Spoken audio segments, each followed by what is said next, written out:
တွေ့ရတောင်းလာတော့ကြာပါပြီဒီအပိုင်းမှာကျွန်တော်တော်တော်လေးပြတ်သွားခဲ့တယ်အချိန်ကြီးလည်းမရနိုင်ဘူးလို့ဖို့အတွက်အဲ့ဒါနဲ့ကျွန်တော်နောက်ပိုင်းပြန်ပြီးတော့ပြန်လုပ်မယ်စဉ်းစားတာပါလေကျွန်တော် motivation video တွေကျွန်တော်လုပ်တာပါကျွန်တော် video မြင်နေချိန်မှာခင်ဗျားတို့ချက်ခွဲဆက်ပြီးတော့ဝင်ပြီးတော့ကြည့်လိုက်ပေါ့ကျွန်တော်ပိုင်းလုပ်နေဆိုတော့ဒီနေ့လို funny လေးနဲ့ရိုက် video တွေပြန်လုပ်ကြည့်မယ်မယ်ကျွန်တော်ကြိုးကြည့်တဲ့ video တွေလုပ်မယ်ဆိုတာစဉ်းစားတာပါလေ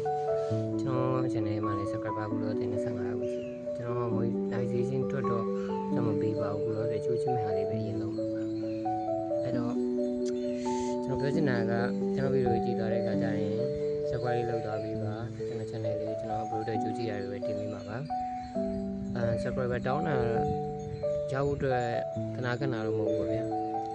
ဘုရားကြိုးကြည့်တာပဲတင်လာမှာပါကျွန်တော်လည်းဝိုင်းပြီးတော့ပြင်ပေးကြပါအောင်ဒီ video ကနေစဉ်ပြောလိုက်